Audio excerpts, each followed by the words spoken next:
Welcome trainers, this is LO1 and today we're going to be talking about the June 20th Community Day with special focus on Frigibax.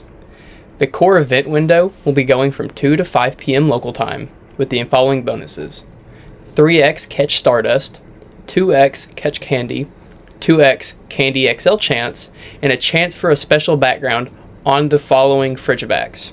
The shiny odds for Frigibax will be boosted to 1 in 25.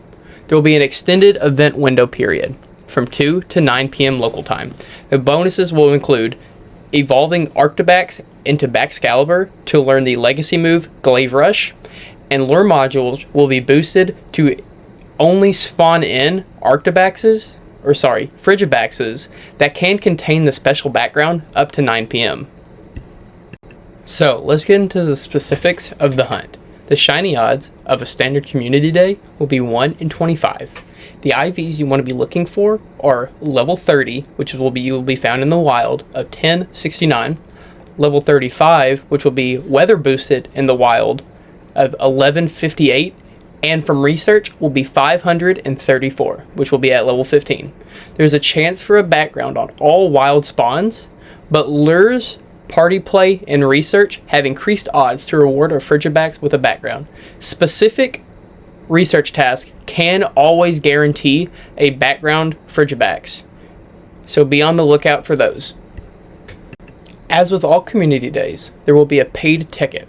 It is not required to buy to play the event, but here it is if you're interested. The paid ticket will include the following. It will cost $1.99 USD, or your equivalent local currency.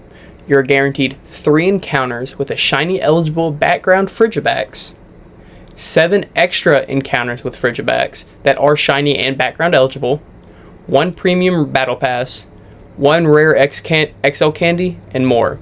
In my opinion, I will not be buying this as I plan on just playing the event, but if you're in a limited area, this is something you might involve and consider getting, because Baxcalibur and Arctibax are very prevalent Pokemon. We'll get into that very soon. So, for PvE, Baxcalibur is great. As an Ice-type attacker, he is the number 10 Ice-type raid attacker with Ice Fang and Avalanche. He is the best non-mega, non-shadow, non-legendary option with a DPS of 2203 and a total damage output of 458.6. That is insane on how easy he is going to get and how easy he will be able to grind. As a dragon type attacker, he will be number 19 with Ice Fang and Glaive Rush. He outranks Pokemon like Rayquaza, Megaladios, and Regidrago.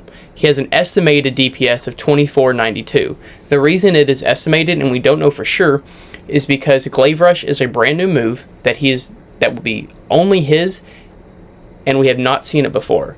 So if he ever gets a dragon type fast move in the future, he will get bumped up even more. But do note, Frigibax and Arctibax are not recommended for PvE situations, and the legacy move Glaive Rush can only be gotten without an elite charge TM from evolving him from the 2 to 9 p.m. local time extended event window. So let's look to the future. Mega Baxcalibur, which will eventually come to the game but has not been announced yet. As an Ice-type attacker, he will be the number 2 Ice-type attacker with Ice Fang and Avalanche. That'll be the best Mega option and only loses out to White Kyurem. He will have an estimated DPS of 28.93. As a Dragon-type attacker, he will be the number 2 Dragon-type raid attacker with Ice Fang and Glaive Rush. He still doesn't have a Dragon fast move, and as of right now will be the number 2 Dragon-type Mega. That is absurd. He will only be overthrown by Mega Zygarde, which is insane. He'll have an estimated DPS of 34.56.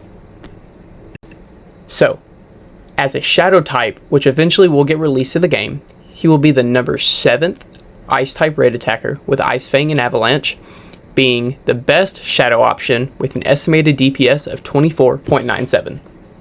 He will be the number 9th Dragon-type raid attacker with Ice Fang and Legacy move Glaive Rush.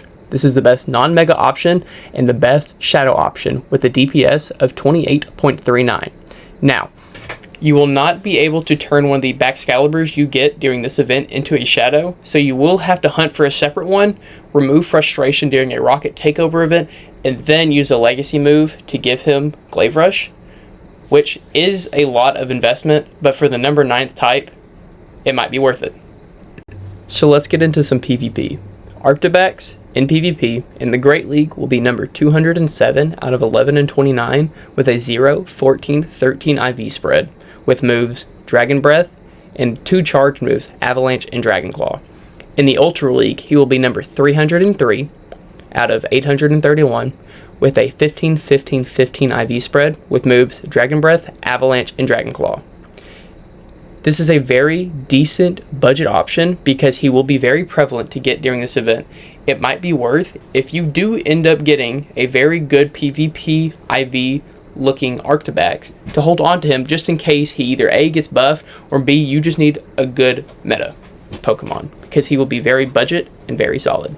Do note, Frigibax is not recommended for PvP. This is where we really get into it. So Baxcalibur in the Great League will be number 507 with 2, 15, 15 IV spread with fast move Dragon Breath and charge moves Avalanche and Glaive Rush. In the Ultra League, he will be number 327 out of 831 with the IV spread of 11, 15, 15 with Dragon Breath, then Avalanche and Glaive Rush.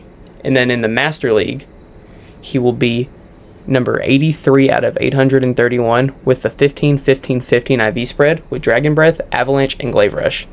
I only recommend building a Baxcalibur for the Master League because you will already want him powered up so high, and he is a great Ice and Dragon type attacker for PvP.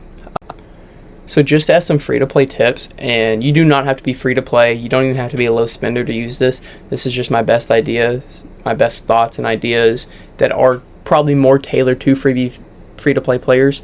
But grind this event if you can. Have as many Pokeballs as possible going into it. It is very important to prepare leading up to it. Save your Pinap Berries, especially if you only have a limited amount, for the lower CP Frigibaxes, as they are lower level and they will be easier to catch. Make sure you save the low IVs and don't just transfer everything you get that isn't a 3 or a 4-star, because you can mirror trade during a Friendship Friday or so, and it is just free lucky Baxcaliburs, which will save you so much Stardust in the long game. And then also, my biggest tip is catch first, then worry about trading and transferring. If you have the storage, just only worry about catching, really. If you are low on storage, then you might have to do some like finagling, but I would worry about catching them first before transferring and trading them. Most importantly, have fun.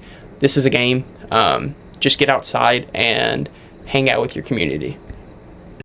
If there's anything I didn't mention and you think it should be said, I do recommend leaving it in the comments below for other players to say, or even to see, or for me to read, because I learn more through this game from other people than I can ever learn just playing by myself. This game is about community, and this is a great chance to do that. This was Go with LO1.